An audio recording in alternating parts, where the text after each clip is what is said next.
Eu jamais imaginei que a minha própria família teria coragem de me levar para um tribunal, simplesmente porque eu consegui conquistar a minha casa e meu apartamento na praia com o meu próprio esforço. Depois de anos sendo tratada como a filha rejeitada, eles tentaram fazer o inimaginável, exigir na justiça que eu entregasse tudo o que construí para eles, como se minha vida inteira lhes pertencesse.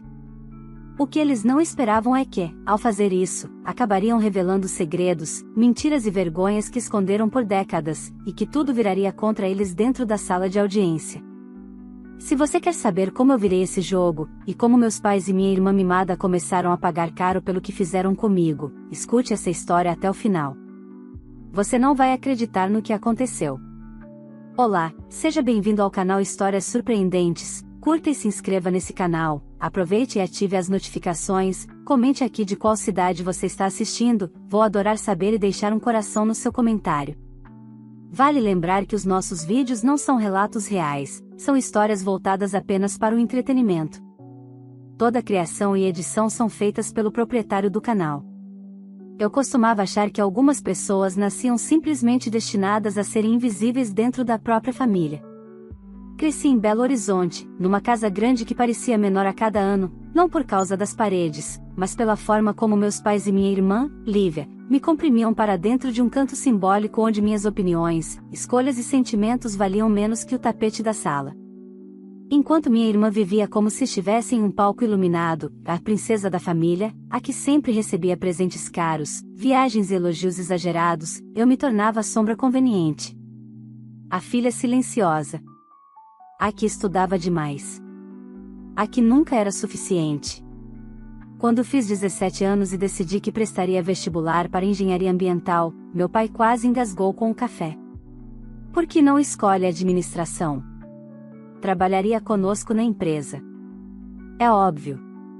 Minha mãe completou com o discurso de sempre: você tem que pensar no futuro da família, não nessas coisas de mato e rio. Já a Lívia riu como quem assiste a uma piada boa. Mana, pra que estudar isso? Você devia aproveitar que papai e mamãe vão te dar tudo. Mas não deram. Nunca deram nada a não ser desprezo calculado e cobranças disfarçadas de carinho. Quando entrei na faculdade federal, meus pais pararam de pagar minha mesada, não por falta de dinheiro, mas por orgulho ferido. Passei a trabalhar como bolsista em pesquisas, a estagiar cedo, a me virar em pensões baratas e ônibus lotados. Enquanto isso, a Lívia desfilava pelo campus da faculdade particular com carro zero e bolsas importadas. Ela não estudava. Ela era estudada, adorada, exaltada. Tudo para ela. Nada para mim. Os anos passaram, e cada conquista me era recebida com indiferença. Quando me formei, nenhum deles apareceu na colação. Quando consegui meu primeiro emprego em uma empresa de consultoria ambiental em São Paulo, houve apenas um boa sorte, você vai precisar, dito com o mesmo tom de quem entrega as últimas palavras a alguém que está prestes a fracassar. Mas não fracassei. Pelo contrário. Cresci, aprendi, economizei. Trabalhei em projetos gigantes, recebi promoções, viajei pelo país avaliando áreas de preservação e implantando soluções ambientais. Fiz meu nome. Fiz minha vida. Fiz o impossível, me tornei alguém que eles nunca imaginaram que eu seria. Aos 32 anos, comprei minha casa no bairro Vila Mariana, um sobrado arejado, com janelas enormes e um quintal onde o silêncio finalmente tinha espaço. Pouco depois, comprei meu apartamento na praia, em Ubatuba, onde eu fugia nos fins de semana para reconectar com o mar. Nunca contei nada para eles.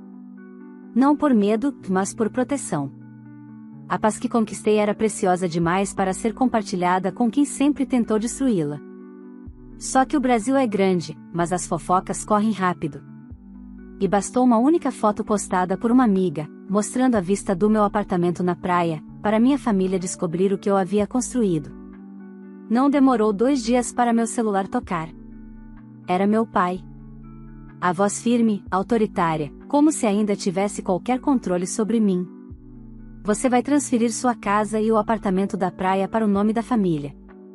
Você nos deve isso. Nós criamos você. No fundo, ouvi a voz da minha irmã, com aquele tom meloso e irritante: Mana, faz isso logo. depois você compra outra casa para você. Família vem em primeiro lugar. Eu ri. Ri como quem finalmente entende a piada inteira. Isso jamais vai acontecer. Nunca. Naquela ligação, eles perceberam que eu não era mais a menina calada que eles conseguiam manipular. E foi então que fizeram o impensável, me processaram, exigindo que eu transferisse os imóveis para eles como se tivessem qualquer direito sobre minha vida. Eles entraram naquele tribunal achando que me destruiriam. Mas, naquele momento, eles começaram a pagar caro por tudo o que fizeram comigo. Quando recebi a notificação do processo, fiquei alguns segundos apenas encarando o envelope sobre minha mesa, como se ele pudesse se dissolver caso eu demorasse o suficiente. Mas não se dissolveu.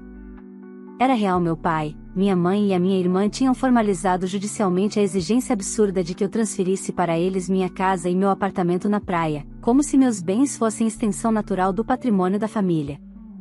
Era quase cômico. Quase. Se não tivesse sido tão cruel. Abri o envelope e comecei a ler.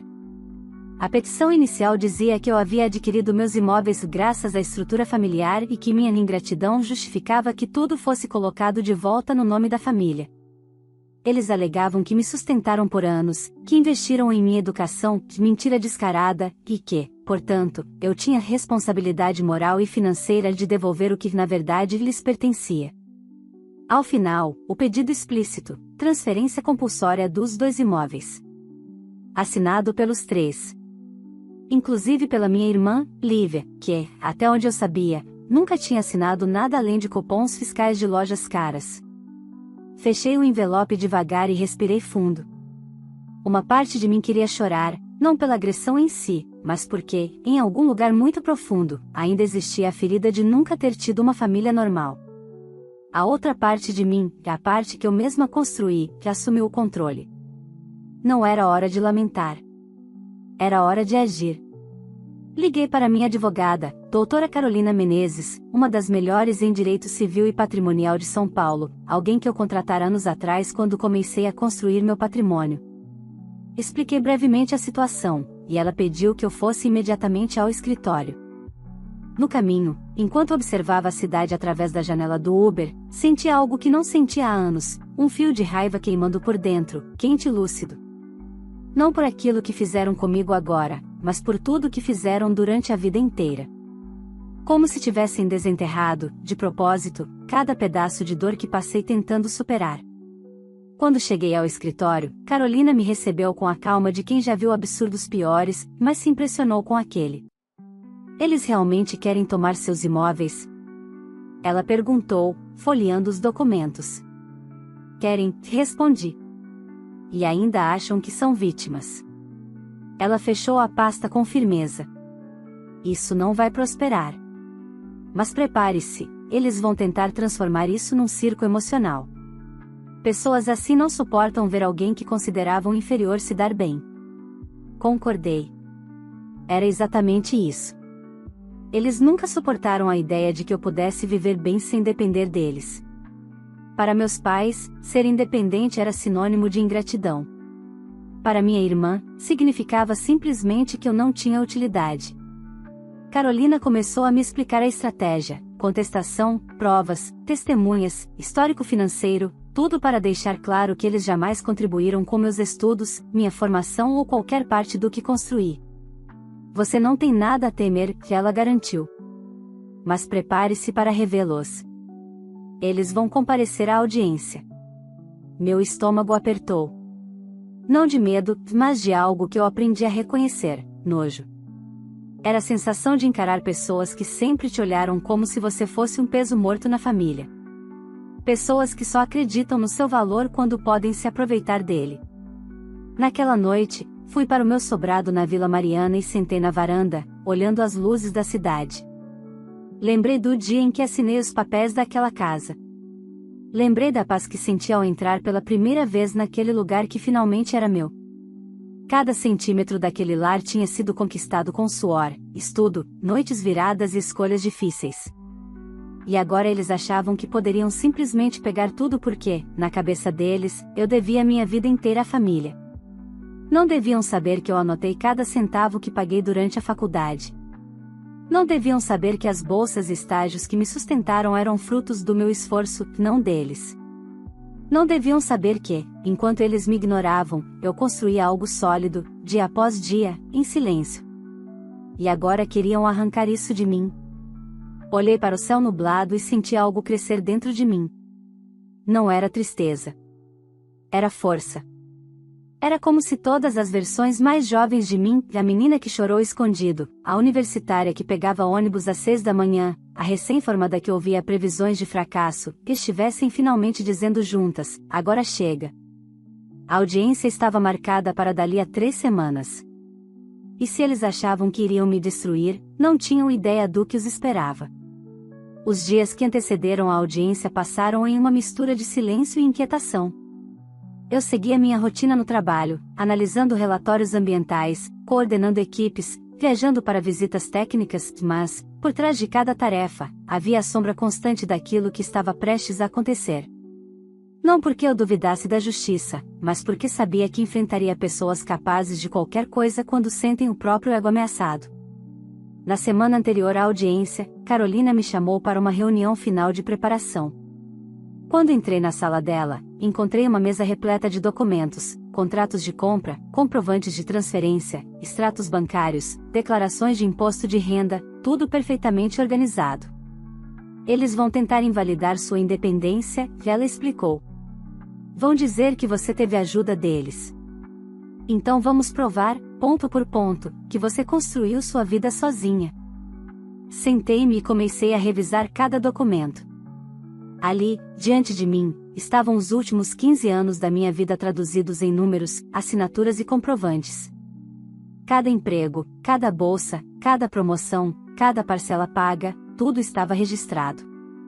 Era quase poético, e enquanto minha família construía narrativas falsas, eu havia construído fatos. Carolina respirou fundo e apoiou os cotovelos na mesa. Eles contratam um advogado agressivo. Daqueles que tentam desestabilizar emocionalmente para ver se você contradiz algo. Não caia na armadilha. Ela sorriu de leve. Você tem mais controle emocional do que muita gente imagina. E eu sabia disso. Minha vida inteira tinha sido, de certa forma, um treinamento emocional involuntário. Quando você cresce ouvindo críticas disfarçadas, silêncio calculado e manipulação emocional, aprende a se manter firme mesmo quando tudo te empurra para baixo. Eu conhecia as estratégias deles. 2 dias antes da audiência, recebi uma ligação inesperada, minha prima Clara. Ao contrário do resto da família, ela nunca me tratou mal. Mas também nunca se envolveu nos conflitos. Fiquei sabendo do processo, ela disse, com hesitação. Sinto muito.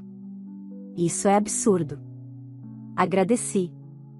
Conversamos por alguns minutos, e então ela comentou algo que me fez parar. Sua mãe está confiante. Ela vive repetindo que vocês vão recolocar as coisas no lugar. Diz que você precisa lembrar quem manda. O velho discurso. O velho mundo deles. O universo onde eu era uma peça que deveria se encaixar sem questionar. Ela continuou, e a Lívia? Perguntei. Clara hesitou. Anda dizendo que vai ficar com o apartamento da praia. Está contando para todo mundo como se já fosse dela. Minha respiração ficou mais pesada. Não por medo, mas por indignação pura. Eles realmente acreditavam que tinham o direito de tomar o que construí. Não entendiam a gravidade do que estavam fazendo, ou entendiam perfeitamente e não se importavam. Quando desliguei, senti algo dentro de mim se realinhando. Não era mais apenas sobre ganhar a ação. Era sobre pôr um fim na história de abuso, humilhação e desvalorização que me acompanhava desde a adolescência. Eles não estavam apenas me processando. Estavam tentando apagar minha trajetória inteira. E eu não permitiria. Chegou o dia da audiência. Acordei cedo, tomei café devagar, respirando fundo entre cada gole. Escolhi uma roupa simples, elegante, que refletisse exatamente quem eu era, uma mulher independente, firme, segura. Quando cheguei ao fórum, encontrei Carolina na porta. Hoje você só precisa ser você mesma, ela disse. O resto, nós cuidamos. Entramos na sala de audiência. Meus pais estavam sentados lado a lado, rígidos, com expressões que misturavam superioridade e falsa indignação. Minha mãe usava um blazer caro, como se a aparência pudesse preencher o vazio moral. Meu pai encarava o chão, mas eu sabia que era fingimento, que ele queria parecer vítima. Já a Lívia, estava impecável como sempre, maquiagem perfeita, roupas caras e aquele ar de quem acredita estar no centro do universo. Quando perceberam minha entrada, senti os olhares envesados. Minha mãe levantou o queixo, como se eu fosse uma intrusa na própria sala. Lívia olhou meus sapatos, minha bolsa, minha roupa, como se estivesse avaliando uma concorrente em um desfile. Já meu pai, manteve a mesma expressão severa que usava quando queria deixar claro que eu o decepcionava. Sentei-me ao lado de Carolina. O coração batia firme, mas não de nervoso. De determinação. Quando o juiz entrou, todos se levantaram. Ele era um homem de meia idade, olhar firme e expressão que mostrava que não tinha paciência para dramas. Ótimo! Aquilo jogava a nosso favor. A audiência começou com o advogado da minha família apresentando o caso. Ele falava como se estivesse descrevendo uma filha ingrata, criada com luxo e conforto, que agora se recusava a retribuir o investimento dos pais. Mencionar ingratidão foi a cereja da arrogância. Eu observava meus pais concordando com pequenas inclinações de cabeça, como se a narrativa deles fosse a única possível.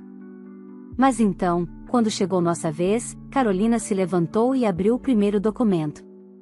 Meritíssimo, o que será demonstrado hoje é simples. A autora é uma mulher adulta, independente, que conquistou seus bens exclusivamente com seu próprio trabalho. A família não só não contribuiu com sua formação, como a impediu e sabotou emocionalmente por anos. A ação movida pelos réus não tem base legal, moral ou factual. A sala ficou em silêncio. Aquele seria o primeiro golpe, de muitos, que ainda estavam por vir. Carolina iniciou sua apresentação com a precisão de uma cirurgiã. Cada frase era um corte limpo, profundo e impossível de ignorar.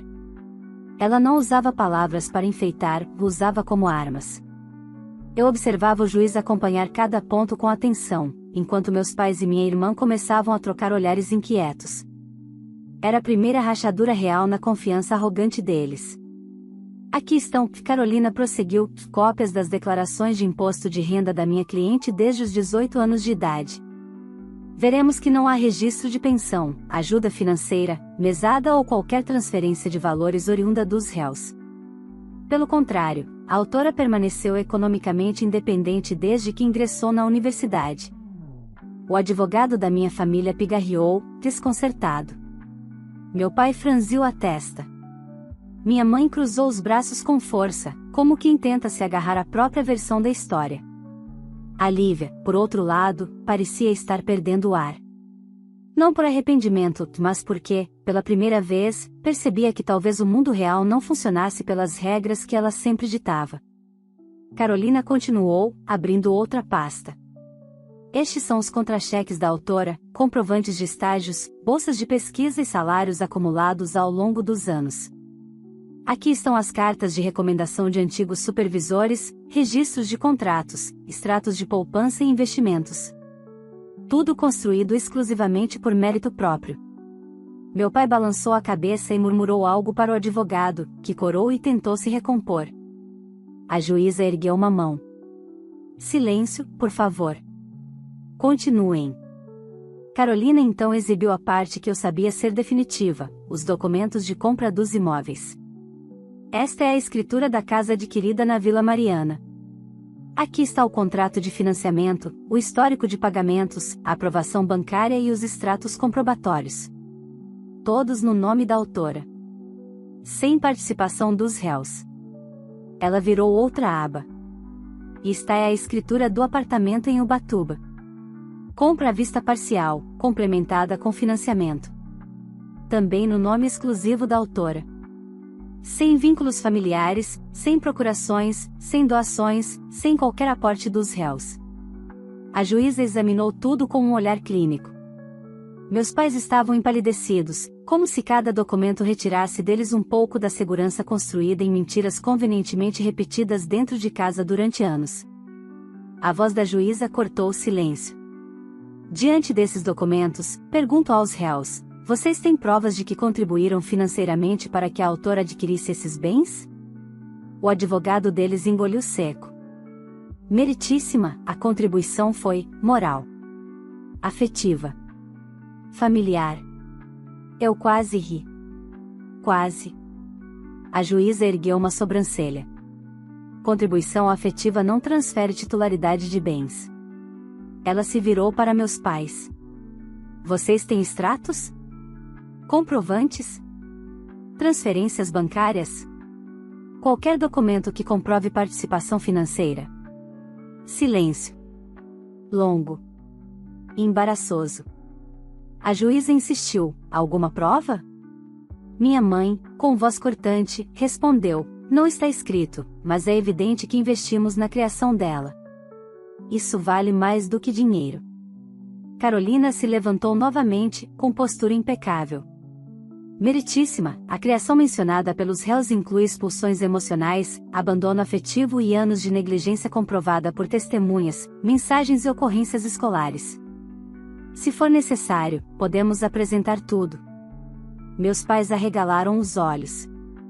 Liv abriu a boca, chocada, talvez por perceber que, ao levar tudo para a justiça, também expuseram toda a história vergonhosa que sempre fizeram questão de esconder. A juíza fez uma anotação lenta e firme. Vamos ouvir a autora. Meu coração bateu mais forte. Não de medo, mas de uma estranha sensação de libertação. Passei tantos anos calada, engolindo críticas, ignorando provocações, sobrevivendo sem reconhecimento, que finalmente poder falar era quase sagrado. Levantei-me. Meritíssima, comecei, segurando a respiração apenas por um segundo, que eu construí tudo sozinha. Desde a faculdade, cada passo meu foi com recurso próprio. Trabalhei em 3 empregos ao mesmo tempo, fiz iniciação científica, ganhei bolsas de mérito. Nunca recebi apoio financeiro dos meus pais. Pelo contrário, quando escolhi minha área de estudo, eles cortaram qualquer tipo de ajuda. Fui chamada de ingrata, irresponsável e incapaz. Respirei fundo, sentindo meus olhos queimarem, não de tristeza, mas da intensidade da verdade. Passei anos ouvindo que eu fracassaria. Passei anos sendo tratada como um fardo, como um erro. E quando finalmente consegui algo, quando construí meu lar, eles tentaram tirar isso de mim. Não porque precisam, mas porque não suportam ver que eu fiz tudo sem eles. Olhei para meus pais. Pela primeira vez na vida, eles desviaram o olhar. Esses imóveis, continuei, são fruto do meu trabalho. Das minhas escolhas. Do meu esforço. E eu não devo nada a quem nunca me ofereceu nada além de desprezo. Silêncio absoluto. A juíza me observava com atenção. Então, virou-se para o advogado dos meus pais. Gostaria de fazer alguma pergunta? Ele hesitou. Olhou para meus pais. Olhou para a pilha de documentos incontestáveis sobre a mesa. Engoliu seco. Não, meritíssima. Foi ali, naquele segundo exato, que algo mudou. Era como se a estrutura inteira do império familiar baseado em manipulação e controle tivesse começado a desmoronar diante deles, pedra por pedra. E eu? Eu estava finalmente do lado de fora, assistindo tudo ruir sem levar comigo nem um único fragmento. A audiência avançava rápido, como se algo inevitável estivesse prestes a acontecer. Pela primeira vez, eu vi a minha família desconfortável, percebendo que talvez a confiança deles não resistisse ao peso da verdade. A juíza pediu para ouvir cada um dos réus, e meu pai foi o primeiro a se levantar. Ele tentou aparentar firmeza, ajeitou o paletó e lançou o velho discurso de autoridade. Sempre dei tudo para minhas filhas. Esperávamos que ela retribuísse. É assim que funciona numa família, disse. A juíza o interrompeu com frieza. Retribuir, de que forma, senhor? Ele hesitou, incapaz de explicar. Carolina aproveitou. Transferir imóveis de alto valor sem qualquer justificativa legal? Meu pai desviou o olhar. Então chamaram minha mãe. Ela caminhou até a cadeira como quem é obrigada a interpretar um papel dramático. Nós sempre prezamos pela união, começou. O que machuca é a ingratidão. A juíza cortou rapidamente. A senhora contribuiu financeiramente para a compra dos imóveis? Ela piscou, surpresa. Eu dei apoio moral. Presentes. Alimentação. Carolina foi precisa. Presentes de aniversário não pagam imóveis. A expressão da minha mãe desmoronou. Por fim, chamaram a Lívia. Ela tentou entrar com a mesma pose de segurança de sempre, mas suas mãos tremiam. Por que acredita ter direito aos bens da sua irmã? Perguntou a juíza. Porque, sem nossa estrutura, ela não teria chegado onde chegou, respondeu, como se fosse óbvio. A juíza ergueu uma sobrancelha. Estrutura concreta ou abstrata? Lívia ficou muda. Carolina pediu a palavra. Se falarmos de estrutura emocional, podemos apresentar registros de terapia da autora sobre rejeição familiar e assédio emocional. Lívia empalideceu.